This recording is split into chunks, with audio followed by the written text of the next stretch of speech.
Gentlemen and female gentlemen, brothers. Actually, I'm redoing that intro. Men, brothers, welcome to this video. No girls allowed here. Women, I suggest you leave a like on this video, subscribe, and come back to another video. You are not welcome here. It is time to talk about the Imperium of Man. No, that was a joke. We love women. We love and respect women so much. Today, I wanted to talk about Space Marine 2. As you know, I am a big Warhammer fan. I have gone from Warhammer noob to Warhammer veteran over the course of a moment. I have been reading, I have been lore diving, I have been absorbing Warhammer through every pore of my body. I would sacrifice my life for the God Emperor of Man, god damn it. So this dude, Legendary Drops, made a video. Space Marine 2 is a reminder of what we lost. I love doing this lore dive. I am writing a big ass Warhammer video for the main channel. I am really invested at this point. I love consuming lore, and Warhammer has probably been the biggest breath of fresh air that came out of the blue that I have ever experienced in my life. So as someone who over the last couple of months went from a complete Warhammer non-believer to a devout worshiper of the Emperor, I hope you're ready for the craziest lore drop of all time. A game came out recently, made by the West, and it was fucking fire. Space Marine 2 is a bloodbath. It is a glorious testament to masculinity, and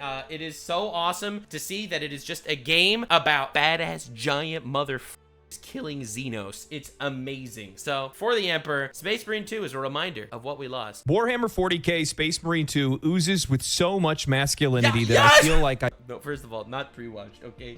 Not pre-watch. Zero pre-watch. No pre-watch. I did not I'm telling you, I didn't pre-watch. Okay? But dude, it does. It's like the most manly shit in the universe. You just watch little clips of Warhammer Space Marine and it will sell you instantly. Like, you'll just, brother, and you have like 4 massive dudes just freaking mowing down Xenos scum. God, racism has never been as cool as it is in the year of our Lord. I've been in a desert for the last few years. True. It has themes that nobody wants to go near anymore. For courage and honor, for brotherhood, for the Emperor. Yes. Sorry, I was just fanboyed a little bit thinking about the Emperor. Every once in a while I have an Emperorgasm. It's weird. It's like you're with your girlfriend and everything's great and it's like, oh baby, don't I look good? Sorry, I was thinking of the Emperor of mankind for a second. So I'm a simple man and I love the Emperor. All right, do not deny your hatred. Harness it. Okay, we will die, but we will die with vengeance on our lips. Like the words that are uttered are so fucking badass. It's so good. It's such a fun game. But the entire time while I was playing it, I couldn't help but shake this feeling of nostalgia. Like the game reminds me of something I've lost, something that we have lost. You know, I used to play a lot of games. I think he's spitting. Like, I didn't even think of it from this perspective, per se, but ultimately, the beauty is, like, you have characters, I think, from, like, an older age. Like, characters like Iroh, okay? I actually did a whole video on this. I reacted to a video talking about how Iroh is the pinnacle of masculinity. It's like, you don't have that shit anymore. You don't have that concept of just, like, what it is to be a man, to fight for honor with your brothers. It's so fucking awesome. Games. I still play a lot of games, but I used to play a lot more. Games were far more consumable. You pick it up, I could put it down, I could enjoy it for a while, I could play it with my friends, and I could leave it and not feel guilty for doing so. But we've gotten away from that. Space Marine 2 is one of those games. I've picked it up, I've played it, I've enjoyed it, I've played it with some friends, I plan on playing more of it and doing some of the co-op and the PvE and all that good stuff, but at the exact same time, I'm not committed to it. I can walk away at any moment. That's such an interesting take. I really thought he was going to go a lot more down the lines of like a whole other perspective, but man is spitting. It's not like this large investment type game. It's a game where, you know, you go in, you feel like a fucking god slayer, and then you just walk out. It's like you want to go, you want to commit racism on a professional level, exterminate some inferior races that aren't willing to accept the God Emperor of mankind as their Lord and Savior, and you want to just, you know, you want to fuck off. And I respect so much of that. And while you may say that's true for other games, I think that we've lost that feeling. And I want to talk about that. Right. I want to talk about my experience playing Warhammer 40k Space Marine 2, but I want to talk about what we've lost. All right. The middle ground. I love Space Marine 2. I love it so much that I've now spent hours upon hours watching lore videos from Bricky and Wes Hammer on YouTube. Man spitting! Yes, sir! Yes, sir! YouTube. I think the game is so good that while it's not going to be as widespread, it's going to have a similar impact as Baldur's Gate 3 did on Dungeons & Dragons. A well-crafted, well-delivered experience in a universe that you know little about, that's going to drive you to want to know more about it, to have context behind what you've seen, or to answer questions you have and push you to find more experiences to enjoy. Yeah, I think what's so cool about the lore dives specifically, and when it comes to Warhammer, is it's an entire freaking world that's just completely out of anyone's public consciousness, right? Like, you could be like me. I've been consuming lore for a long time, okay? I read fantasy books, I read novels, I watch movies, I watch anime, I read manga, I love all that shit, right? I have been literally doing this professionally, like on YouTube. Like, I've been making videos about media for a decade with all that stuff. That's all completely awesome. So I knew nothing about Warhammer a few months ago.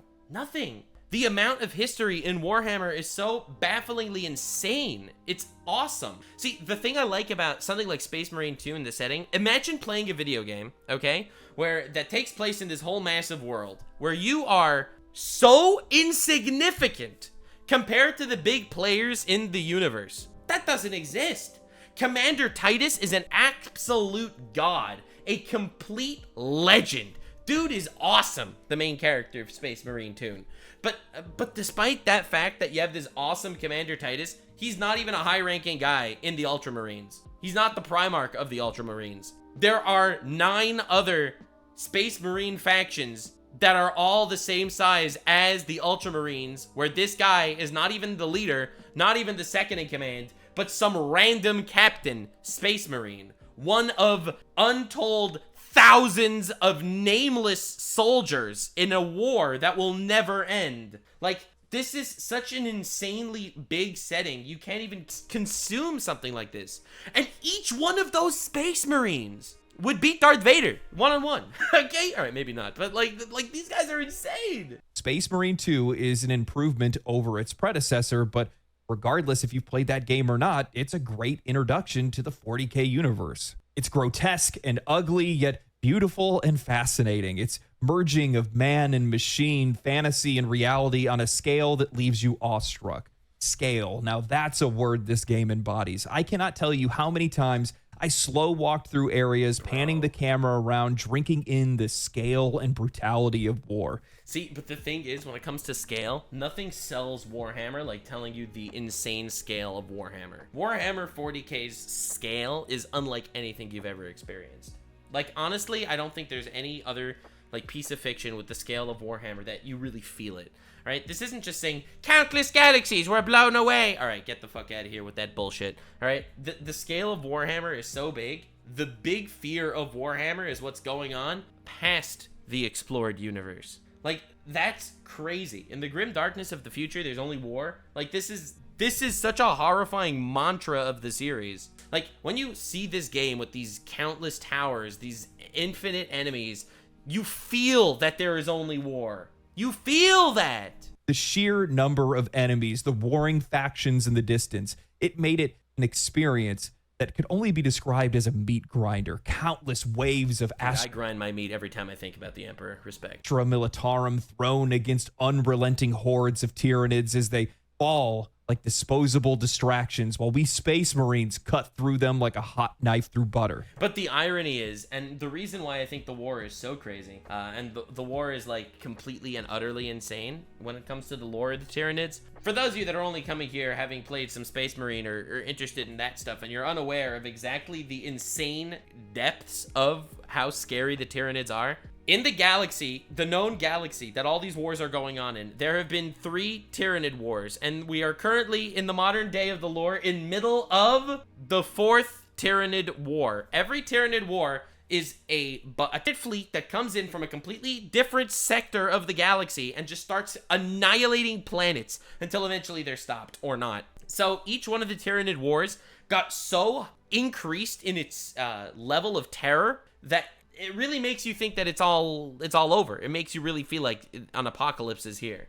The first Tyrannic war was just like random fights with these horrifying enemies with spikes and swords. The next Tyranid war involved strategies where they outflanked the Space Marines. The third Tyrannic war was so terrifying, of these monsters absorbing biomass, okay? Absorbing bio life to create a bigger fleet. They executed an exterminatus. They wiped out a bunch of their own planets from orbit before the Tyranids reached them. So the Tyranids couldn't harness the biomass of that planet to increase their numbers. Let me put this into perspective for you. The Imperium of Man blew up, Death Starred Imperium planets, fully populated planets, because it was the only chance of slowing them down. That's how the Third Tyrannic War stopped. The big fear is the Tyranids are coming from outside the galaxy, and for all you know, all these wars that are going on with the orcs and with the Chaos Space Marines and with the Tau and everything going on in the actual galaxy is a complete joke, because for all you know, our galaxy is surrounded by Tyranid galaxies that are completely absorbed into a single hive mind. That's the fear of these fucking insect bugs. So when you're cutting through them through paper, you know that you might be doing something that is completely irrelevant. It's the complete nihilism that gives this sense of scale to this fucking world. So many games want to be big rather than feel big, and Space Marine 2 feels larger than life. The narrative and the atmosphere of this game are immaculate. Saber Interactive have made one of, if not the best adaptations of Warhammer 40k. The detailing on the battle barge, the ships and weapons, the character adaptations, roles within ranks, how characters interact with one another. I think it's just the speech patterns, the amount of trust they have in each other, fighting for their emperor. The scale of war in the background, the blood, the viscera, the music, and the voice acting, all of it is near perfect. From a visual and audio perspective, I felt like I was in this war and in this universe. I took every chance I could to listen to audio logs or eavesdrop on Sons of Gilliman, for the glory of the Ultramar! Like, everything they say is so insanely badass. Passing conversations. Dude, and for like, even Moist Critical, who knew nothing about the Warhammer lore, is gonna start getting into Warhammer lore after this. Like, that's how insane this is. Speeches and sermons, all of them. Because I was starving for the next bit of lore to add to my experience, and I think that's a byproduct of the main cast of characters' performances, or in the case of Space Marine 2, the lack thereof. Titus and company are not the most talkative bunch, and they shouldn't be. They're Marines. It's all about the mission and killing their enemies and serving the Emperor. You notice how no one complained that look at the squad. Look at the squad. All right, you got a black Space Marine. You They're got a Marines. white Titus, a white Space Marine. It's all about the mission. You got an Asian Space Marine. No one gives a shit. No one cares, because the game is fucking awesome. This is what I keep saying about all these people trying to like shove narratives and stuff. Like, if you're gonna sacrifice the actual gameplay for the narrative, you failed. You utterly fail, and you deserve to fail. But like, no one cares that this Space Marine squad is a group of a white guy, a black guy, and an Asian guy. It's like, oh my god, diversity. It's all a scam. If you make good games, no one will care. So you shut the fuck up and just make good games. Killing their enemies and serving the Emperor, not their personal thoughts, opinions, or feelings. For the last few years, who cares about their thoughts, opinions, and feelings? They're fighting for the Emperor of Man! It feels like you should wish to emulate these honorable warriors in combat. You'd be lucky to die to pave the way to the victory of man. Every modern game and television show or movie, they're all allergic to stoicism. They can't allow characters to be silent. True. They need a character to be complicated, to have feelings, and to need to talk about those feelings. See, but the thing is, a lot of these characters are complicated, but the reason why they're here is because they're badasses. You're not gonna have Pussyfoot II as one of the Space Marines. These are freaking Space Marines, goddammit. Because they don't know how to tell a great story without words. It's not just without words, it's without just overcomplicating these people. These are the peak of humanity, here to fight for the Emperor and to keep the Imperium of Man alive to the 42nd millennium. Like, allergic to stoicism is an understatement when it comes to recent stuff. I have never seen a movie or something recently that has like a massive sense of scale, where it's not all about these like really, really simple, petty interpersonal dramas. It's like, oh, the reason why you decided to marry the queen was for the sake of keeping peace among everyone. But I thought you loved me more. And it's like, lady, perspective, goddamn! I can't help but feel if this game came out from a major AAA studio, Titus would have multiple monologues in front of a mirror backed by a licensed My Chemical Romance soundtrack. True. Brother Gadriel would be the comic relief, and Chiron would be the true villain all along, but don't worry, he's not that bad. He's just fighting the system that separated him and his sister because... Oh my god, he's spitting. I can so see this happening. Well, they wouldn't allow her to carry out her dream of being a Space Marine, and now he's vowed to tear down the system. Cut to a scene of him dying in Titus's arms in the rain, Titus crying out, wishing the world was different. That's Unfortunately, I could so see that being like a real thing. But that's not Warhammer. See, the reason why I'm working on my big video for my main channel, I don't know how many months it's going to take, honestly, to make this Warhammer video for the main channel. It's because so many people view Warhammer and are like, oh, this is just fascist war. And they're wrong. They are all wrong. They are literally all freaking wrong. First of all, the Sisters of Battle are peak, so shut up with the sexist shit. And second of all, I'm working on the Warhammer thesis because in a world like Warhammer, you have to stop applying your incredibly naive, limited amount of ethics and morality to what's going on at this scale, okay? If they weren't xenophobic, trying to wipe out alien races, humanity would not exist anymore. Like, your morals do not apply here.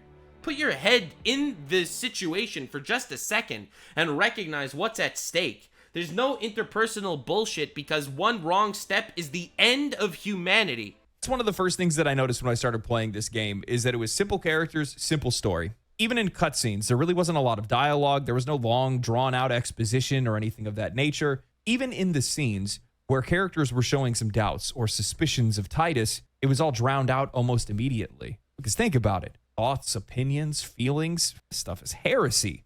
These are space marines. Any humanity they have is buried under 2,000 pounds of armor, genetic enhancements and manipulation, body enhancements, and, well, faith in the Emperor. Over the last few years, games have really dove into this idea of telling simple stories through complex characters. There's no such thing as just a regular villain anymore. All of them are a victim of circumstance more than anything else. They have tragic backstories that we need to feel and we need to empathize over. And for the most part, I love that. I do love me some tragic backstories. I love me some relatable villains. But I think that not every villain needs to be. I think just looking at Warhammer, for example, I know people talk about Warhammer not like on a scale as opposed to like on a much more personal level. But like when you look at Warhammer on a personal level, Horus, Fulgrim, these are villains. They are fascinating characters. Really, really deep, complex, fascinating characters. Perturabo, like all these guys are really brilliantly written in their own way,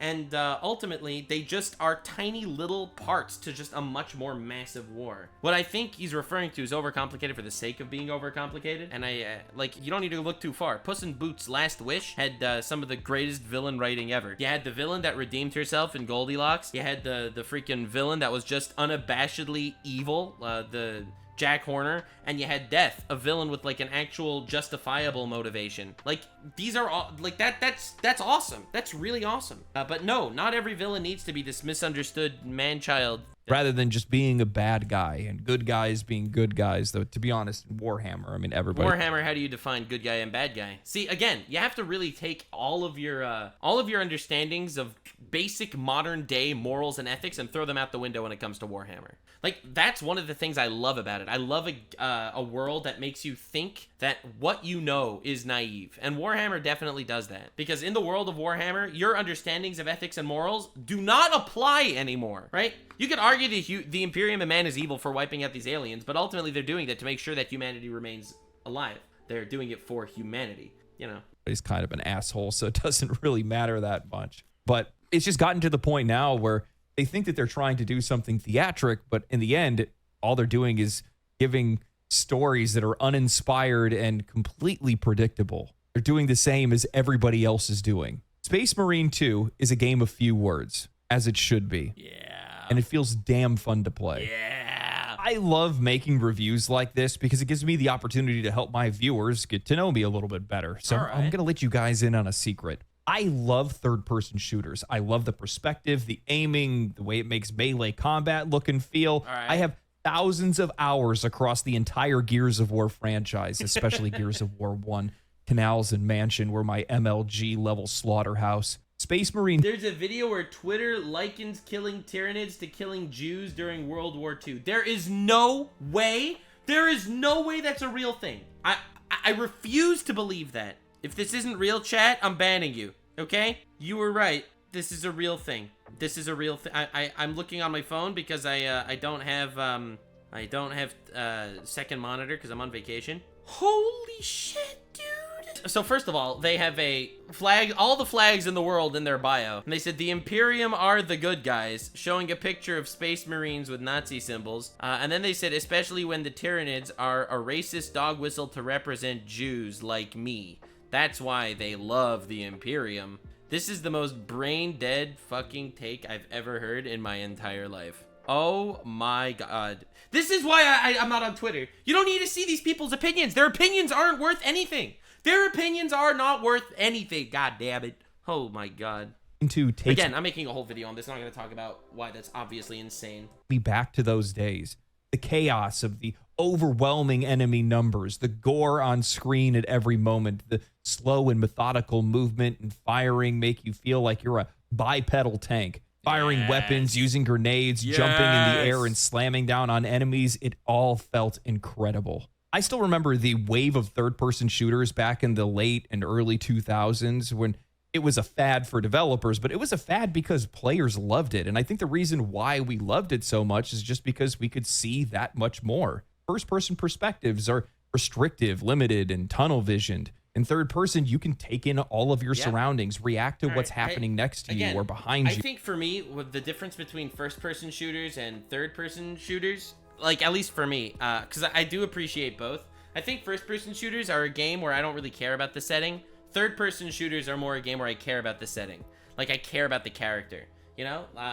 Just for me personally, I think that's how it comes across. Like, obviously, I like games like Apex Legends is one of my favorite shooting games, and that's obviously a first-person shooter. But ultimately, games like Dark Souls are third-person, well, not shooters, but players, and I love them. And I think they're great, because I'm so interested in the setting of the world, too. I like seeing what it looks like from every angle. I like the swords, I like the weapons, I like the design. Again, maybe that's just a personal thing. You drink in the immensity of the game all the while playing it more tactically. In games like Space Marine 2 or Gears of War, I feel like I'm playing chess with a mobile wood chipper. I'm shooting an enemy, I'm pushing forward, I'm gonna execute this one, turn around, throw a grenade over here. Because believe it or not, this is war! War is chess. It is a complicated thing. It is difficult. It's not just easy. It's not just, I'm overpowered, I'm gonna curb stomp you. The beauty of war and Warhammer is that, yes, it's true. A single Space Marine is overpowered as balls. But you know his opponents? They're all also overpowered as balls.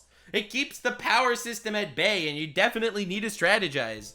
Switch my weapons, use melee on this group, switch back to melee, pick up that ammo over there, and then move to the final group. Every combat scenario feels like a dance of death and carnage as I carve my way through every enemy encounter and reach my goal. For the Emperor. My only real criticism of the game is that the dodge and parry mechanics, as well as ally NPC AI, seem to completely interrupt that flow. While I understood the goal that they were going for, the combat always felt a bit foreign. I really enjoyed parrying small enemies that were about to jump on me. It was really satisfying to see me kill them, but some markers would show while others wouldn't. And since there isn't any animation canceling on higher difficulties, any mistakes that you make are punished heavily. Dude, look how fucking awesome this looks. Like, this really makes you feel like you're in a fucking war. They fight the Thousand Suns, yeah. Accidentally parrying when you need to dodge, even if there's enough time. And it's so sad, because the Thousand Suns, the Chaos Space Marine Legion, the Thousand Suns, they're probably my favorite Space Marine Legion. They're up there for sure. I think them and Salamanders are my top two. For you to be able to react to your mistake before the enemy's attack resolves, you won't be able to because you're still in the animation of parrying or using a melee. This wouldn't be as taxing if the ally NPC AI was moderately helpful, but I always find them shooting at enemies that haven't even hit the battlefield yet. They're completely useless when you're defending objectives. They stand still after they stun an enemy, and ultimately they serve as no distraction or help when you're being attacked by vast waves of enemies. Yeah. I say I know what they were going. But what's interesting again about these the Space Marines, sorry, to talk about a slightly different topic, the Thousand Suns, when you're in this game, it's just about war, right? You don't know why this enemy is your enemy right now. You just know that he is your enemy and you need to dispose of him. You are an operation of death, an instrument of destruction. You worship the Emperor and you fight for humanity. That's all that you need to know, okay? The rest, not important. But the backstory of the Thousand Suns is one one of the most tragic backstories of all time. Bro, it makes the freaking Griffith eclipse look like... Okay, all right, I'm not going to try to undersell that. The Berserk eclipse is obviously awesome. But, dude, you don't understand why these guys are so cool. You don't know why Magnus, the Primarch of the Thousand Suns, is one of the most tragic characters in the lore. Going for here because 1, you're a space marine, not an acrobat, and 2, the game is obviously tuned for multiplayer and not single player. Once you have 1 or 2 friends in the group, the game transforms. The pace evens out. Any major issues that you have seem to disappear immediately. I'm reminded of the times back from 2004 to 2010 where you would go out to buy games specifically just to play with friends. Army of Two, Kane and Lynch, Halo, Gears of War, Resident Evil 5, The Club. The good old these days. social co-op experiences that are best enjoyed either on the couch or online with friends or coworkers. I had my friend hop in and play. We haven't played a game like this in a really long time, and it was like nothing changed. We bantered back and forth, making fun of one another. That's what this game is supposed to be. Because a war is not one man against everyone. What a war really is, it's you fighting alongside the people you trust the most. Right? They got your back and you got theirs. So it makes sense that this game is tuned for multiplayer. Going out over cutscenes, communicating strategies, and jokingly role-playing as we Wow, that's so awesome. Having friends sounds really nice.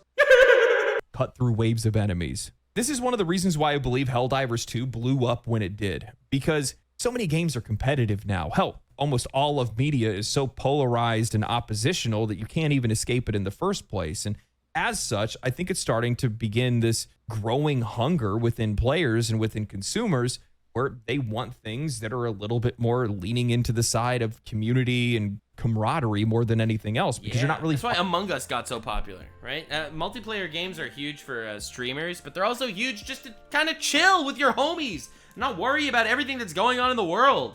Yes, there's no such thing as competitive Among Us, but who cares? Finding that anywhere else. I think this is by and large in part due to AAA's push into live service. They all want to make their money printing machine, and we all know that competitive games seem to be the best at doing that. But with that said, I just really haven't seen a lot of games that have done anything like this. What do you mean? Concord was like a smashing success. My favorite thing about Concord was how successful it was personally. The last few years, and more games are getting away from this cooperative nature and cooperative play. I mean, think about it. Halo 5 and Halo Infinite didn't even have couch co-op or split screen. Halo, of all games. Damn.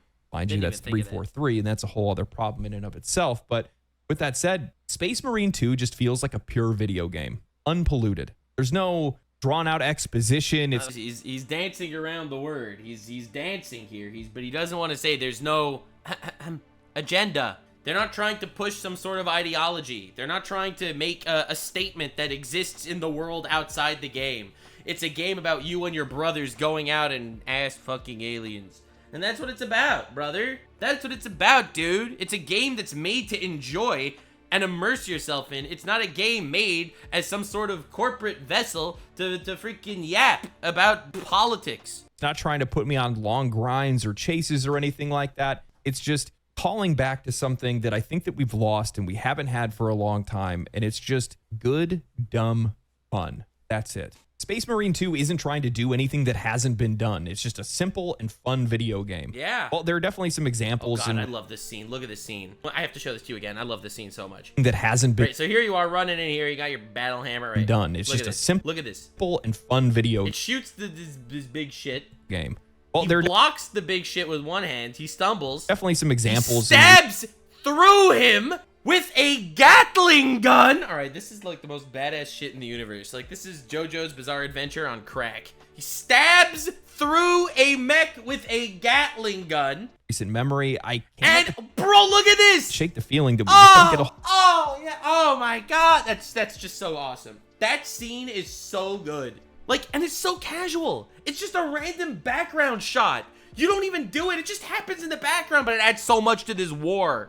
Big bro comes in, rails him with the scariest dildo of all time and shreds his insides. Look at how this dreadnought just annihilates it. Look at this again. Well, there are definitely some examples in recent memory. Oh, I God. can't help but shake the It's feeling that fucking we just awesome. don't get a whole lot of games like this anymore.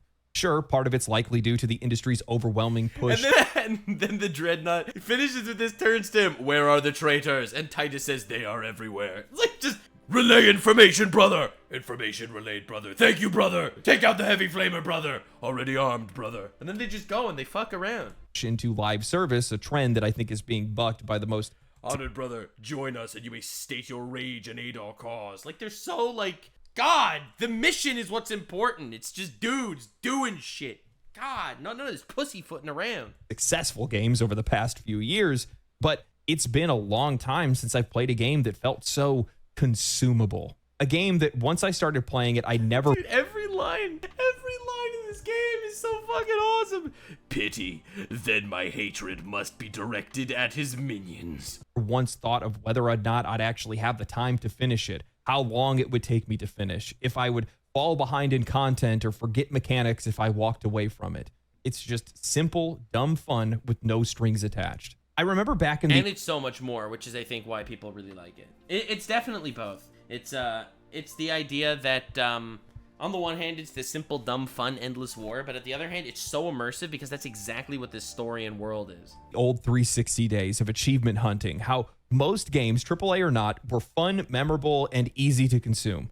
Def Jam Fight for New York, Burnout, Need for Speed Most Wanted, King Kong, Marvel Ultimate Alliance, The Darkness, Army of Two, Brutal Legend. None of these games were king of that era, but they were the supporting cast that made gaming feel so damn worthwhile at the time. Damn. Well, yeah, there were still our fair share of garbage games. There were so many middle industry titles of little critical renown that were worth your money and didn't make you feel like every single game that you needed to buy was the game. Sometimes he makes a good point, right? Not every game is Elden Ring, but the reason why gaming is fun is not just because of the Elden Rings of gaming, you know? It was good just to play a game. One of my fondest memories back then was this little-known game called 50 Cent Blood in the Sand, where you played as 50 Cent and the G Unit. What? You played a concert in the head of my favorite wife. Wait, what is this game and why is this man so based? Famed for her beauty, he covered it in diamonds when she died and kept it on his bedside based. Middle East, where you were promised a $10 million diamond-encrusted skull upon completion. Some gang members steal it, and now you and the G Unit are on a mission to go get what's yours. It was a stupid, funny, third-person shooter that had no right being as fun as it was. It adapted mechanics from the club, where bonus objectives would randomly pop up, like blow up barrels or get X amount of headshots or only use pistols, making you and your friend race to see who can achieve the goal first and rack up a higher score at the end of the run. Again, it was just dumb fun. It didn't feel like a game that was being made by a studio that had everything riding on the line. And it came from a time where, as a player, I didn't feel like everything was riding on every purchase that I made. And I think that's one of the problems that we have today. I think he's spitting. I think especially live service games are very focused on the idea that they don't want you to play this game, have a great 10 hours of your life and leave. They want you to become addicted to this game. And they designed the game in a way that it will not give you a fun 10 hours unless you're going to be absorbed in this for the next 1,000. It's sad. The decline of gaming is definitely present, but I'm so happy this game was a success. I was so scared for months leading up to Space Marine 2 that it was just going to fail, but God, I'm so happy that it was just a blaring success. That feeling of finality with every purchase, the sense that every single game has to be the one. And it comes from a shift in both the industry's approach and our view of what games are today. This constant pressure that every game needs to be a massive hit, to have endless updates, to have something that demands long-term commitment, and it's led to this feeling. Developers now treat games like services. True. And players have been conditioned to believe that every purchase is an investment, rather than just... I think, aside from the fact that prices are increasing over time, also I think it's definitely the idea that every game needs to be so much bigger than everything else. It needs to be doing something that no one's ever done before, and then that large thing that no one's ever done before is just, oh, guys, this no one's ever done it before because this was written by an all-female writers team. It's like, oh, that's... I mean, what about the game, though? Oh, game? I don't know. I feel like we're living in an era that the big companies are not willing to take risks, and they're really trying to just be the next public zeitgeist without understanding that actually entails making a good game and not talking about making a good game. It's a chance to have fun. It's exhausting. Somewhere along the way, we lost the middle ground. Those mid-tier games that weren't trying to be the biggest thing in gaming, but were good, fulfilling experiences that were worth our money. We need to get back to a time where we could simply play a game, we could buy it, play it, and walk away from it feeling satisfied. Yeah, he's spitting. When does that doesn't happen anymore? I mean, there are your S tier games, you know, they're really good shit. I mean, in my mind, that was like Black Myth Wukong. I thought that was a fine game. I liked it. It wasn't like one of my favorites ever. It wasn't like an Elden Ring, but I think for me, that's a classic example of it. But it became such a big culture war and statement. It was tiring. Gaming became tiring. It definitely did. You got your S tier games that come out every, you know, 1 or 2 a year. And then everything else is just like, oh, a pain to just think about it. Not every purchase should feel like a commitment for life. Sometimes it's good to just enjoy something for what it is, no strings attached. And you know, from my perspective, Space Marine 2 is one of those games. I played it, I enjoyed it. I'm going to go back and play more with some friends, do some of the PvE and PvE content and stuff like that. But outside of that, I don't feel like I'm committed to this game. I don't feel like I'm locked down or married to it in any way. And I think that feeling is coming. I am. My virginity belongs to the Emperor and the Emperor only. I will never lose that virginity because I never lose. For the Emperor. Anything for the Emperor, honestly. From the industry itself, I feel like the players, the consumers, can feel the pressure that these studios are exuding on their employees and exuding on these games. And it's because of their mismanagement of money. They're not investing the right way. They're putting way too much. I think it's all money laundering. Oh, listen, call me the crazy, chaotic, tinfoil hat conspiracy theorist like I am, okay? It's all money laundering. $150 million on Concord? What are you doing? Where did that money go? How many hookers did you pay for with that money? Into one boat, and if that boat sinks, well, then the studio's done. Yeah, look at Ubisoft. Ubisoft is in the fucking shitter right now. It shouldn't be that way. You know, I've seen a lot of people talking about game prices and how they need to go up again, talking about $100 and things like that. $70 is a lot of money. And I think that's also on the side of the players. We feel the pressure because we're spending so much money on these games in the first place, but there's no flexibility there. And they're shit. Let's not forget that little tiny detail. We're spending all that money on video games, and then the video game is just wildly mid. I'm on the side asking for more flexibility. It's one of the reasons why I mostly buy indie and single A games, is because there's a lot of price flexibility there. More times than not, I end up getting a way better deal for the money that I spend. I spent like $15 on Core Keepers. I put like over 100 hours into it. I think I spent $5 on Terraria at one point. Damn. I have like 1,200 hours in that. Ho! So I want to see more flexibility in experiences and in prices, and we just don't seem to have that as much as we used to. I desperately want to go back to the days of junk food games, where even from some of these AAA studios, they would put out games that would be more like middle tier releases than anything else. And Space Marine 2 kind of feels like that. Don't take any offense to this. I know some people are going to be up in arms about it, but this doesn't feel like a Game of the Year candidate because it's not doing anything extravagant or incredible or different than anybody else, other than the fact that it's using themes that apparently people are allergic to nowadays. But True. Look, I love Warhammer a lot more than I like Black Myth Wukong. But I think Black Myth Wukong is definitely more of a candidate for Game of the Year than Warhammer, for example. I mean, obviously, when it comes to narrative, there's so much novelty there. But I think what Warhammer does is it feeds the starving people that are there that just want to go out there and fight alongside their brothers for honors. It's a game that's fun. And not every game needs to be made Game of the Year, because honestly, a fun game is what a game should be. The goal is making a product that people want to consume, and it's what just disappears. It's like, oh, the goal is not making a product to be the best thing of all time and spread the correct message to society. The point of making a good game is that people enjoy it, and that's what Warhammer did, and that's it. The end. Period. with that said, it's just a good game. It's just a damn good game, and that's it. And it's worth the money. I'm sick and tired of games that are coming out that feel like they need to be the game, that need to send a message, that need to change our minds, that need to tell these extravagant stories and do something that... Even though most of them are not good stories, either. The writing is trash, too. No, it's... I guess I see where he's coming from. He's making a good argument that this is like it's the popcorn of games. It's awesome. Everyone loves popcorn, but it's not the greatest thing of all time. It's not going to fill you up. It's not your supper. It's not your main course, but it's definitely important and awesome. And you don't want to bring a steak to a movie. You want to bring popcorn. But not every game needs to be this wild, thought-provoking tale.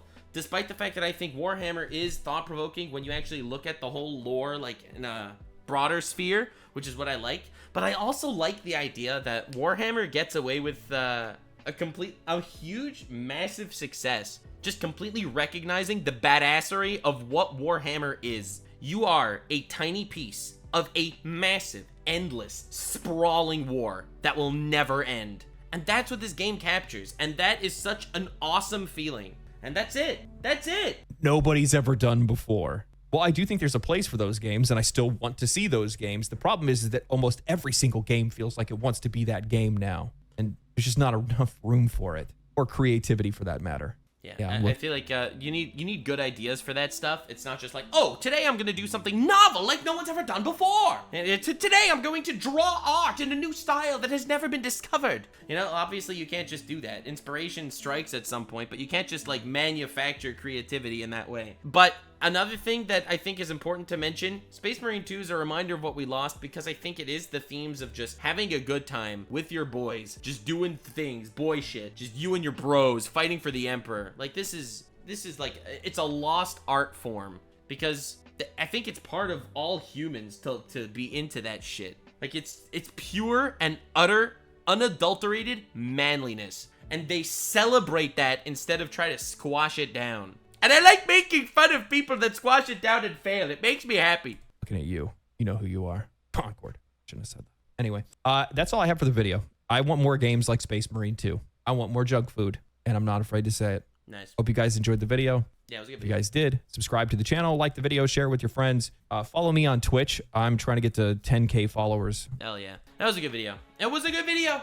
I agree with him that Space Marine 2 is a reminder of what we lost. I think it's less about the junk food of gaming aspect for me, as much as it reminds me that we lost the art of just celebrating manliness instead of squashing it. And every time you have a game that just sits there and it's like, oh, today what we are going to do is we are going to dunk on masculinity. And then it just completely fails in this glorious dumpster fire with this beautiful nuclear radiation cloud where we could point and laugh. Just makes me happy. God, Warhammer makes me happy with where humanity is every once in a while, and I think that's something that I'm not taking for granted. I think modern gaming lost the plot, and Warhammer's a breath of fresh air because the plot's just brothers, we fight for the Emperor.